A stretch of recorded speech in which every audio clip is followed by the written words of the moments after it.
Welcome to Care Coordination and Interoperable Health IT Systems, Standards for Interoperable Health IT, Lecture E. This unit will cover the following learning objectives. 1. Explain why standards are required, how they are developed, and how adoption is encouraged. 2. Name and describe the types of interoperability standards available. 3. Summarize functionality of HL7 V2, CDA, CCDA, and FHIR. And 4. Recognize HL7 V2 messages, CDA documents, and FHIR resources. This lecture will focus on the functionality and resources for HL7 FHIR. Due to problems of HL7 version 3 and version 2, HL7 created yet a third version called HL7 FHIR. This standard came about as a result of a special HL7 test called the Fresh Look Task Force.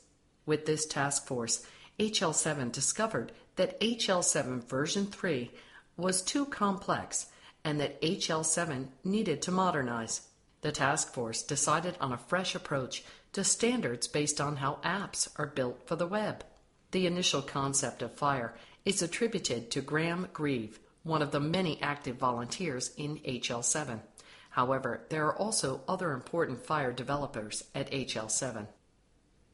So to answer your burning question, what does FHIR stand for? Although it is spelled FHIR, it is pronounced as FHIR. F stands for fast, and in this context, it is fast to design and to implement. H stands for healthcare. I stands for interoperability, and R stands for resources. HL7 FHIR is freely available on the HL7 website. There is also additional information and free documentation on the FHIR Wiki. FHIR is designed for the web. The resource can be represented using simple XML or the JSON format, which is very commonly used in developing programs. The FHIR commands are based on the RESTful API or Application Programming Interface that uses Internet HTTP. Applications that interact with the web often use RESTful APIs. One example of a RESTful API is the Twitter API. HL7 FHIR uses the same principles. That means that a small set of operations are used, such as get a resource and post a resource. Additionally, there is a predictable URL for each resource. And for security, we use a web security standard called OAuth 2. These are well-accepted standards used in web communication, but we encourage you to do further research if you are interested in any of these characteristics of FHIR.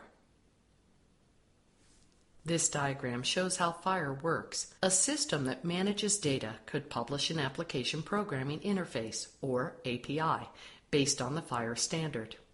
The system publishing the API is called a FHIR server. Any system can now use the published API to access the data in the server, perhaps to query the data or in some cases to add or update it. The systems that call FHIR APIs are called FHIR clients. An important use case of FHIR is represented in this diagram. A mobile app helps a patient manage their healthcare information. In this case, it is about medications. The mobile app queries one or more EHRs for medication information for the patient. It uses the FHIR API of each EHR to retrieve the data. If each EHR uses FHIR, then the mobile application will not have to start from scratch with each new system it interfaces with. A fundamental concept of FHIR is that the information exchanged is communicated in small, independent components called resources. Some examples of resources are patient, allergy, and order.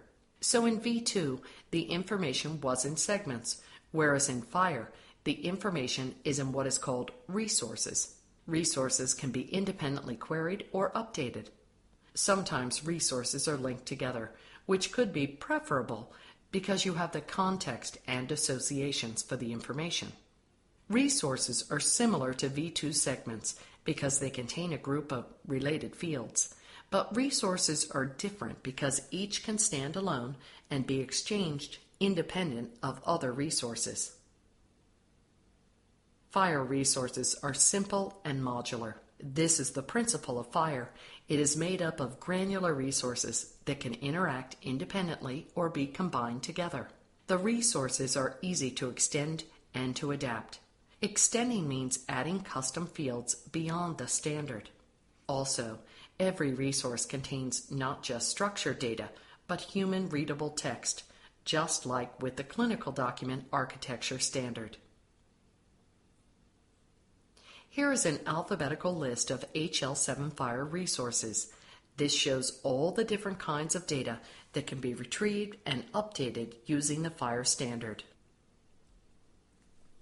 Here is an information model of a FHIR resource.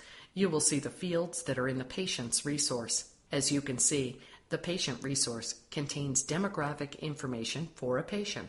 You will also see that there are several kinds of classes linked together that are all related to the patient. Note that the patient could potentially be an animal. Let's say you did a query for a specific patient. Here is an example of what the response instance would be for a patient named Henry Levin VII. The response could be represented in XML format. Alternatively, it could be represented in JSON format.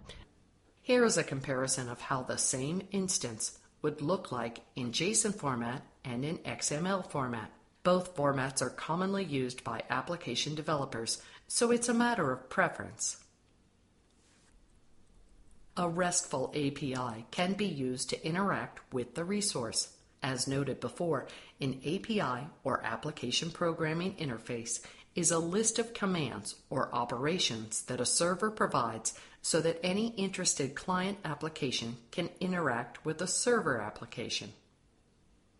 The FHIR operations consist of create a resource, which uses RESTful API command POST, read a resource, which uses RESTful API command GET, update a resource, which uses RESTful API command PUT, and delete a resource, which uses RESTful API command delete. Search, which uses GET, history, which uses GET, transaction, which uses POST, and operation, which uses GET. Each of the FHIR operations are described in depth in the FHIR specification. The FHIR specification can be accessed at www.hl7.org/FHIR. Let's consider the medication management mobile app scenario again. John Smith is a patient who uses this app to manage his medications. The app interacts with his doctor's EHR to determine his current medication list. Let's say his ID number is 1234567. The EHR publishes an API for developers to use, following the FHIR standard. The mobile app would issue a FHIR API call to get all the medication statement resources for the patient with ID 1234567. The FHIR API server that houses the EHR data can be queried.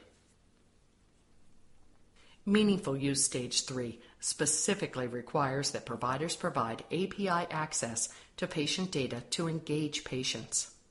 The NIST test script for vendors certifying their ONC 2015 technology recommends that they use the FHIR standards. FHIR is designed to be fast and friendly for implementation. Developers can have simple interfaces working in a day. FHIR has implementation libraries in many common program languages, such as Python, JavaScript, .NET, and C#. These implementation libraries mean that there is source code freely available, and developers can use the source code in their products. Many example resource instances were provided to kickstart development, and free test servers are also available that allow developers to experiment. There are many Connectathons events happening all over the world where developers come together, connect, and field test the standards. These specifications are meant to be easy to read, but there are also communities that developers can join to ask questions and exchange ideas.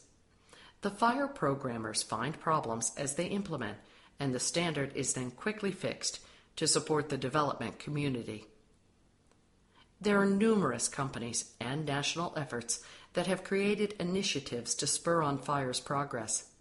The speed of HL7 FHIR standards progress, as well as the developer community's focus, is unlike any other healthcare interoperability standards effort in the past.